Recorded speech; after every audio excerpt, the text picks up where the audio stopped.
Hello friends, welcome back to Raju Notes channel. What a great day it is, the 15th of August 2021, and we have celebrating the 75th Independence Day. Warm greetings to each one of you who's listening to this. Friends, we had last time we had done the current affairs update from 16th to 31st of July, and this update we will cover from 1st of August to 15th of August for the year 2021.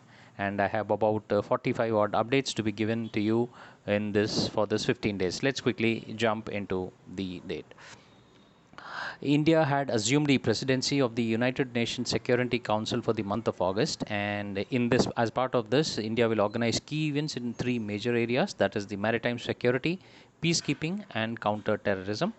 The Security Council will also have on its agenda several important meetings, which will include Syria, Iraq, Somalia, Yemen, and the Middle East. And this was the first time, probably, that the Indian Prime Minister was presiding over the United Nations Security Council meet.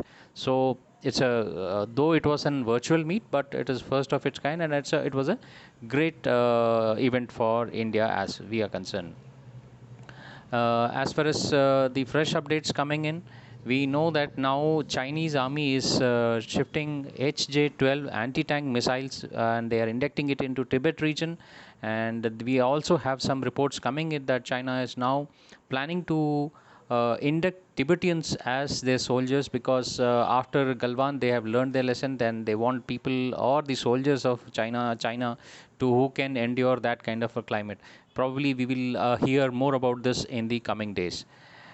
The ordnance factory, which is located at Tiruchirappalli, or which is also called as Trichy, had made a new high technology low sound carbine gun, which is called as Trika.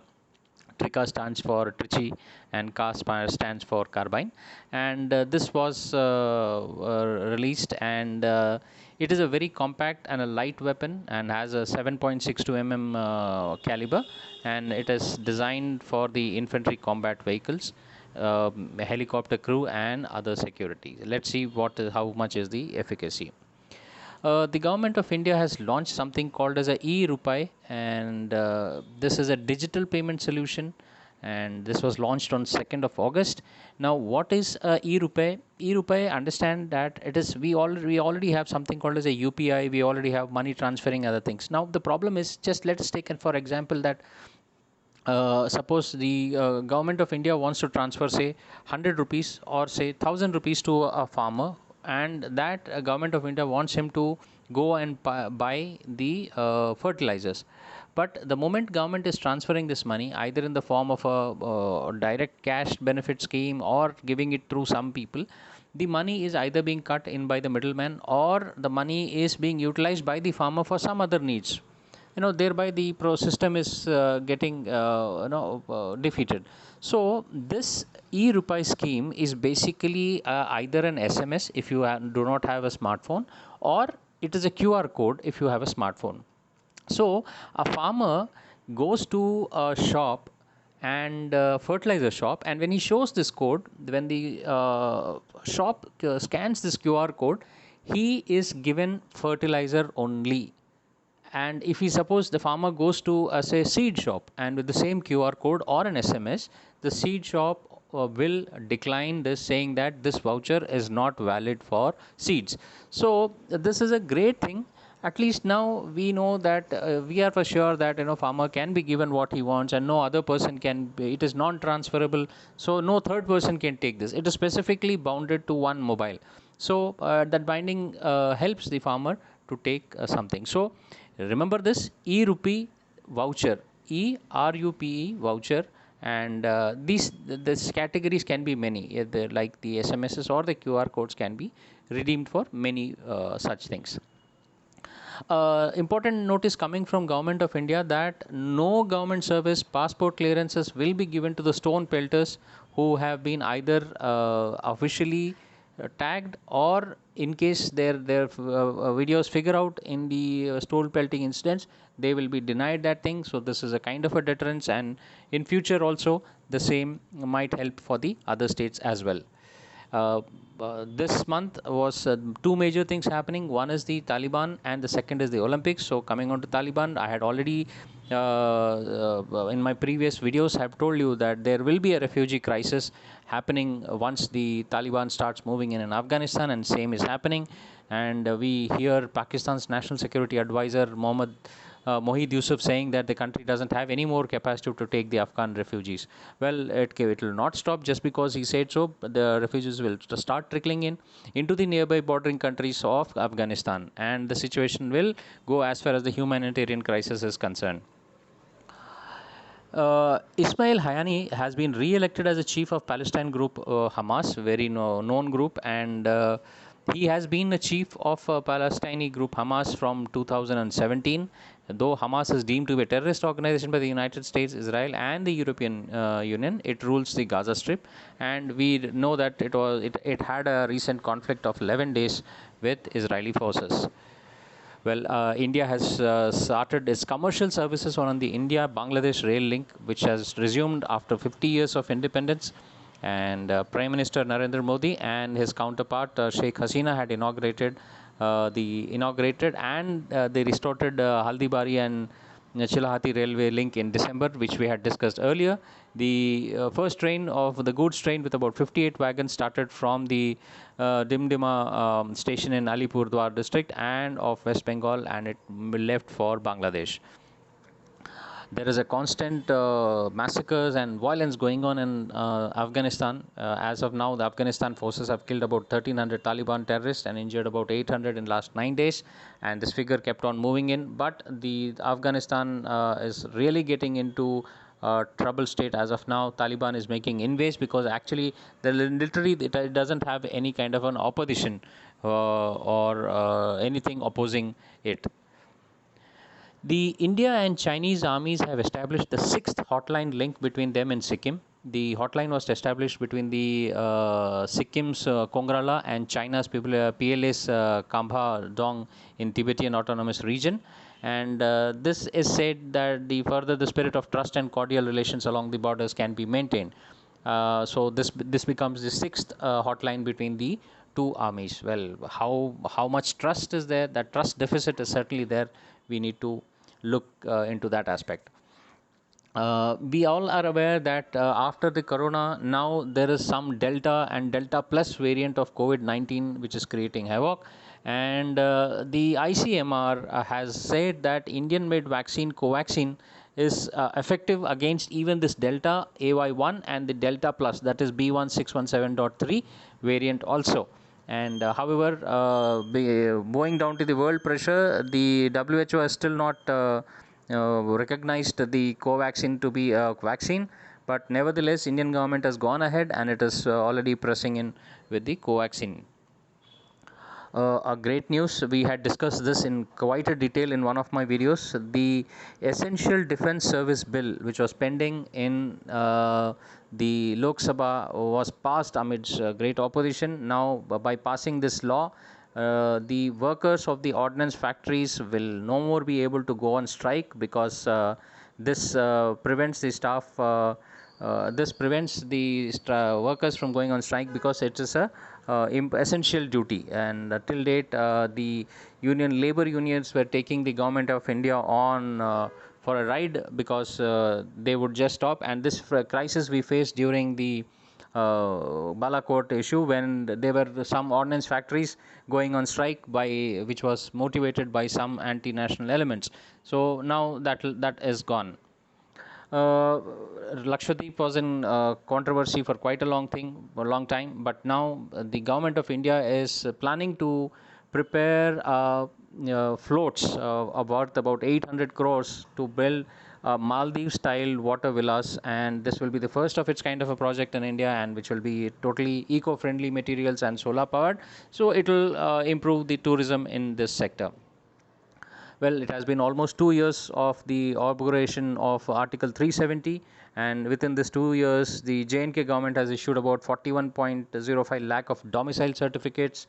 About 890 central laws have been applicable to now to J&K. About 205 J&K state laws have been repealed, and 130 state laws have been modified and applied in J&K. So, overall, J&K coming into the mainstream of India. A very great development happening. India has sent its warships to South China Sea, and which has consisted of the guided missile destroyer Ranvijay, the guided missile frigate Shivalik, the anti-submarine corvette Kadmat, and the guided missile corvette Kora to the South China Sea and the Western Pacific. Well, this is in pursuit of India's Act East policy and to enhance the military cooperation with the friendly countries, or basically the Japan, US, and the Australia. So, very great step, a good strong signal going out to China. In the field of infrastructure, the Border Road Organization has constructed the world's highest road at the Umlingla Pass in the eastern Ladakh, and this is an altitude of 19,300 feet, a superb height where the rarefied atmosphere, you can't breathe. Well, it's at 52 kilometers long tarmac road, and this by constructing this, the BRO has beaten the Bolivia's record of 18,953 feet high road, and you'll be astonished that this road has been constructed at an altitude higher than even the Mount Everest base camp in Nepal. So it's a great step. India is really making good progress as well as the roads and rail is concerned. Again, a pride moment, rather the entire first 15 days of August has been a really proud moment for India. The India's first indigenously built aircraft carrier named INS Vikrant has been commissioned, and it has started its sea trials on Wednesday.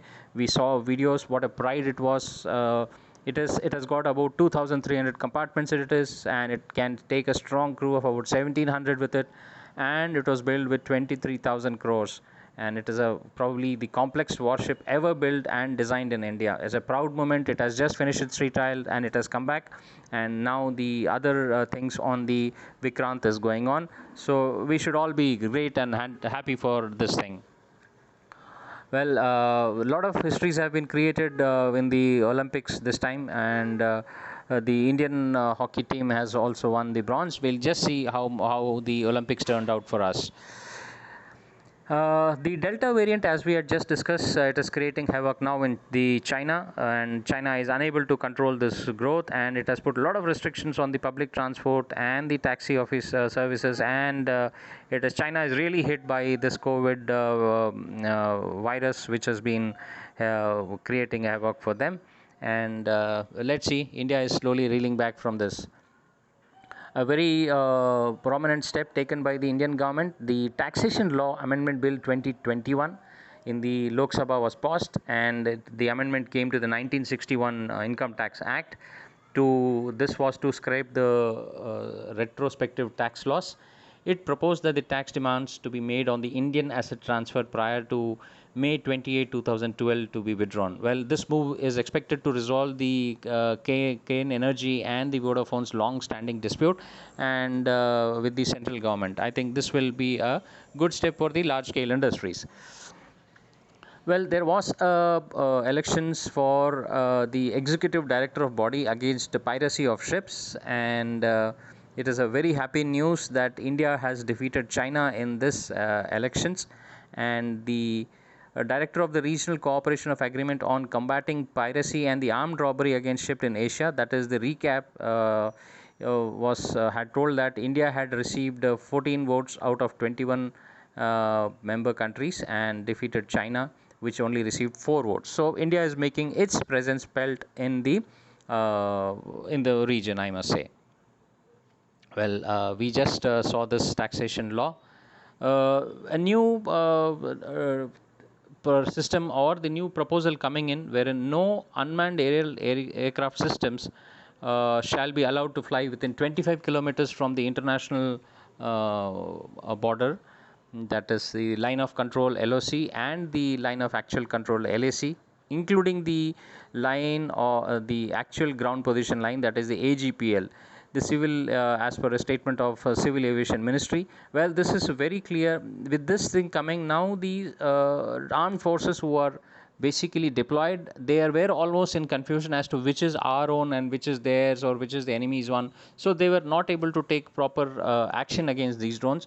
Now, with a clear-cut orders coming in that no drones can fly within 25 kilometers of the international border, I think that gives a free hand to the soldiers to take action against this.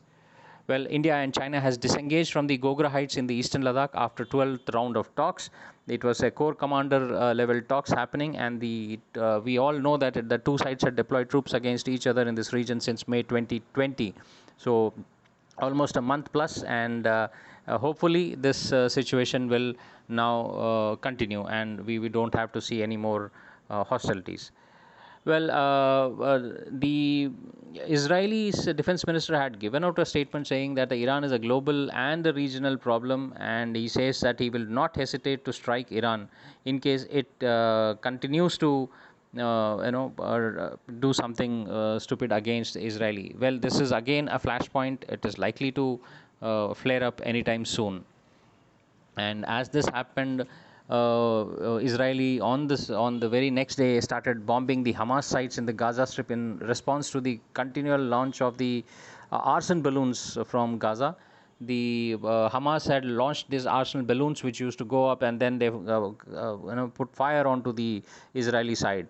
Well, there was after the 11 days long conflict between the Hamas and the Israel, this then again stuck, and the world was watching that it might lead into a second kind of an operation, but somehow, luckily, it subsided off. Again, a good news, the inner line permit. Well, it is a kind of a permission for even for an Indian to visit the protected areas in India. That is, for example, the Indian nationals now traveling to Ladakh will no longer need to secure an inner line permit, which is also called as the ILP. This was notified as a protected area, but now this move will boost the domestic tourism in Ladakh. People were unable to go to Ladakh and enjoy that because of this reason. Now this will help the citizens of the country to go ahead and enjoy it. As far as we all know that there are terrible airstrikes going on in Afghanistan, and we also learned in recently that the 30 Pakistani Al-Qaeda terrorists were killed in this airstrike. So we know that there is a system in place which is constantly pounding the Afghani Talibans and also the Pakistani militant groups which are functioning in Afghanistan. The Taliban are making very rapid progress. They are kind of overrunning cities without fight. Let's see. Kabul is the next stronghold which they are eyeing for. Well, a very happy 15 days for India, wherein India won about total of 7 medals at the Tokyo Olympics. We should know this. One is the javelin throw. Neeraj Chopra, presumably the army man, he has won the lone gold for India in the javelin. Then we have silver in form of the weightlifter Mirabai Chanu and the wrestler Ravi Kumar Daya, who were the silver medalist. And coming on to the bronze medalist, we have shuttler PV Sindhu, the boxer Lavlina Bograin, and the wrestler Bajrang Punia. In addition, we have the 16 members of Indian hockey team led by Manpreet Singh, who won bronze. So, easy way to remember the famous song of one of the movies, 1 2 ka 4, is what you have to remember, 1 2 4. That includes the hockey. Well, what is the total picture after the Olympics? Well, the USA tops the chart with 39 gold, 41 silver, and 33 bronze, total 113. And second is China with 38, 32, 18, that is 88 in all.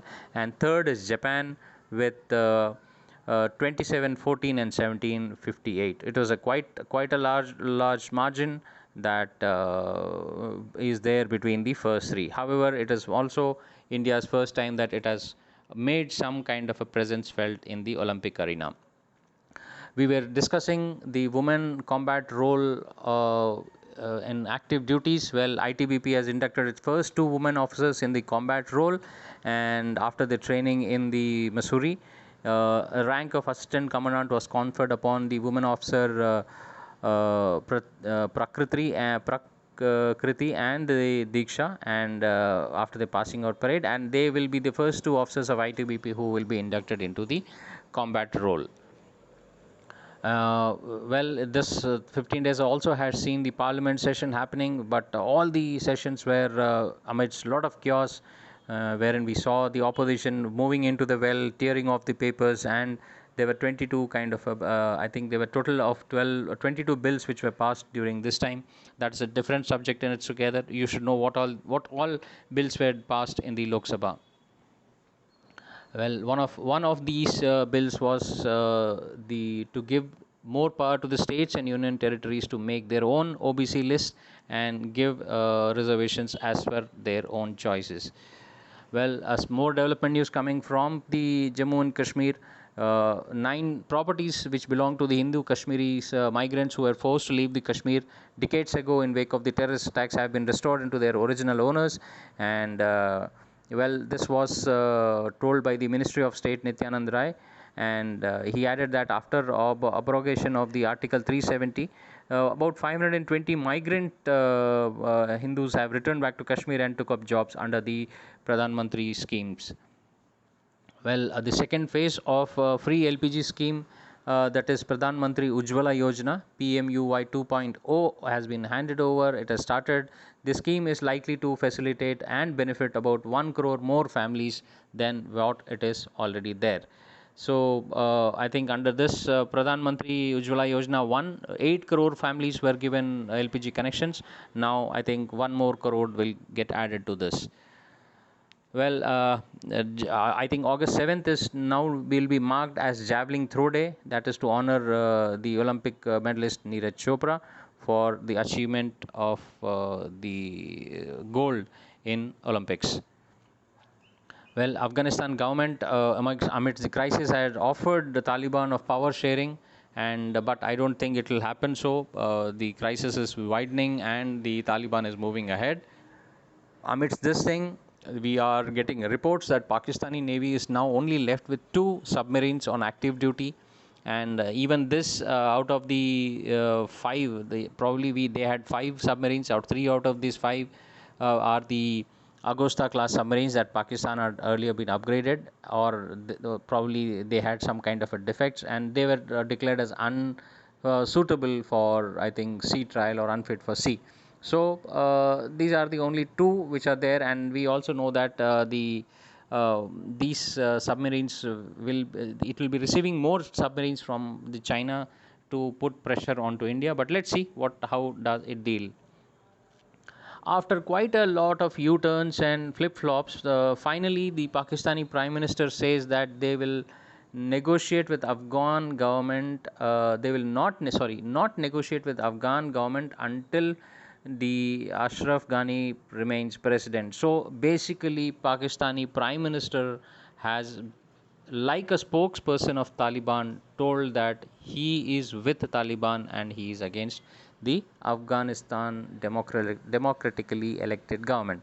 So we know what is the stand of Pakistan, but Pakistan is still has closed its eyes. It is not aware as to the lurking dangers what it is having with the Taliban at its doorsteps.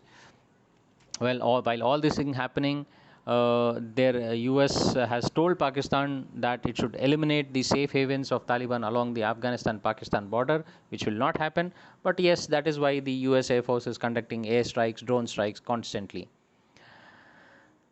India's first nasal COVID-19 vaccine is likely to be developed by Bharat Biotech, and it has been given the regulatory approval for conducting its phase 2 and phase 3 clinical trials. And this will be first of its kind of a COVID jab to undergo a human clinical trials in India. And we have seen that the Covaxin has been effective as far as the COVID variants are concerned, but though the world has to still wake up to it. Well, Taliban has issued a very strong statement saying that if at all India tries some kind of an adventurism or sends a military to Afghanistan to settle this thing, it will not be good for India. I think it's not that I am taking a threat or something, but it makes sense India not to send its troops to Afghanistan, because we can achieve more by not sending troops rather, and we have more to lose by sending our own troops there. So I don't think India should send its troops, but it is absolutely that thing. Today Prime Minister Modi had announced for the eighth time, rather, he gave the speech from the Red Fort, and he had amongst the major announcement what he had made today. He announced 100 lakh crore Pradhan Mantri Gati Shakti, that is a national master plan for the holistic approach in the infrastructure constructions.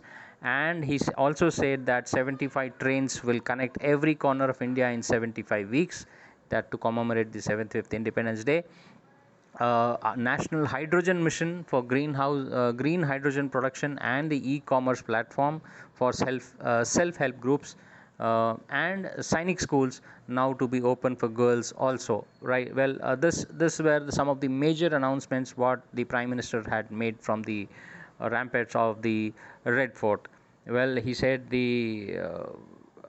by 2024, he also said that rice will be provided to the poor in a very fortified manner.